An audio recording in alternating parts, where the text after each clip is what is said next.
అయితే పిల్లల యొక్క భవిష్యత్తు ఉద్దేశించి ఖత్తర్ కోర్టు కూడా ఈ ఇద్దరు పిల్లలు కూడా తల్లి దగ్గరే ఉండాలి అని జడ్జిమెంట్ కూడా ఇవ్వడం జరిగింది. కానీ వారి యొక్క మెయింటెనెన్స్ అంతా కూడా తండ్రి యొక్క బాధ్యత అని చెప్తూ కూడా ఖత్తర్ కోర్టు తీర్పు ఇవ్వడం జరిగింది. తర్వాత ఏం జరిగింది, ఈ మదర్ ఏం చేశారంటే ఆ ఇద్దరు పిల్లల్ని తీసుకొని ఆ పాస్పోర్ట్ తీసుకొని అక్కడి నుంచి ఆవిడ ఇండియాకి వచ్చేసారు. వీళ్ళు యాక్చువల్గా జమ్మూ అండ్ కాశ్మీర్ వాస్తవ్యులు.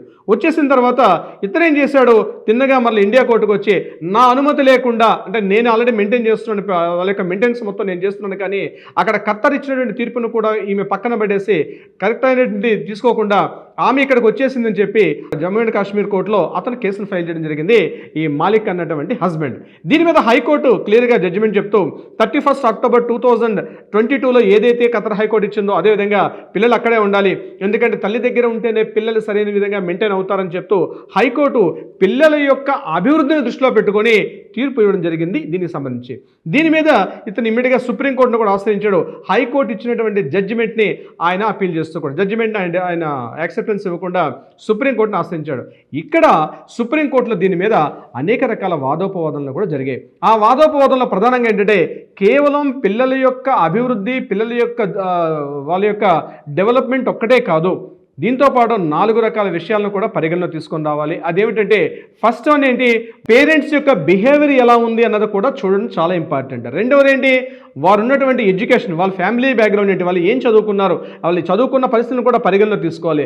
మూడవది వాళ్ళు ఎక్కడ ఉన్నారు, వాళ్ళ నివాస పరిస్థితి, ఇండియాలో ఉన్నారా అబ్రాడ్లో ఉన్నారా, వాళ్ళ సిచ్యువేషన్స్ కూడా పరిగణలో తీసుకోవాలి. ఫోర్త్ వన్ ఏంటి, వీళ్ళ ఫైనాన్షియల్ కండిషన్స్, ఇవన్నీ కూడా పరిగణలో తీసుకొని పిల్లలు ఎక్కడ ఉండాలి అనే విషయం మీద జడ్జిమెంట్ ఇవ్వాలి తప్పించి కేవలం ఒక పిల్లల దృష్టిలో పెట్టుకొని ఇవ్వడం సరైనది కాదని చెప్పి మరలా ఆ ఫైల్ని హైకోర్టుకు పంపించి రివిజన్ చేయమని చెప్పి మరలా హైకోర్టు కూడా పంపించడం జరిగింది. సో ఈరోజు అనేక కేసుల్లో మనం ఇబ్బంది పడుతుంటారు. చాలామంది డివోర్స్ అయిన తర్వాత పిల్లలు ఎక్కడ ఉండాలి, మదర్ దగ్గర ఉండాలా ఫాదర్ దగ్గర ఉండాలనే విషయం మీద అనేక సందర్భాల్లో మనం చూస్తూ ఉన్నాం. కానీ ఈ కొత్తగా ఇచ్చినటువంటి పంకజ్ మిత్తల్, సుప్రీంకోర్టు జడ్జి గారు పంకజ్ మిత్తల్ గారు ఇచ్చినటువంటి ఈ జడ్జిమెంట్ ఏదైతే ఉందో కేవలం నేటి బాలులే రేపటి పౌరుల దేశాన్ని దృష్టిలో పెట్టుకొని ఈ విషయం మీద సుప్రీంకోర్టు ఇచ్చిన ఈ కొత్త గైడ్లైన్స్ అన్ని కోర్టులు కూడా ఒక దిశా నిర్దేశాన్ని చేసే విధంగా ఉన్నాయని చాలామంది న్యాయకోదులు చెప్పడం కూడా జరుగుతుంది. సో డియర్ ఫ్రెండ్స్, మీరేదైనా మీరు రకంగా పిల్లల యొక్క కస్టడీ, చైల్డ్ యొక్క కస్టడీ, మీ వాళ్ళ యొక్క బాగోగుల విషయం మీద మీరేమైనా సఫర్ అవుతున్నారా ఉంటే ఇమ్మీడియట్ కింద స్క్రోల్ అవుతుంటే మనం కాంటాక్ట్ చేయండి.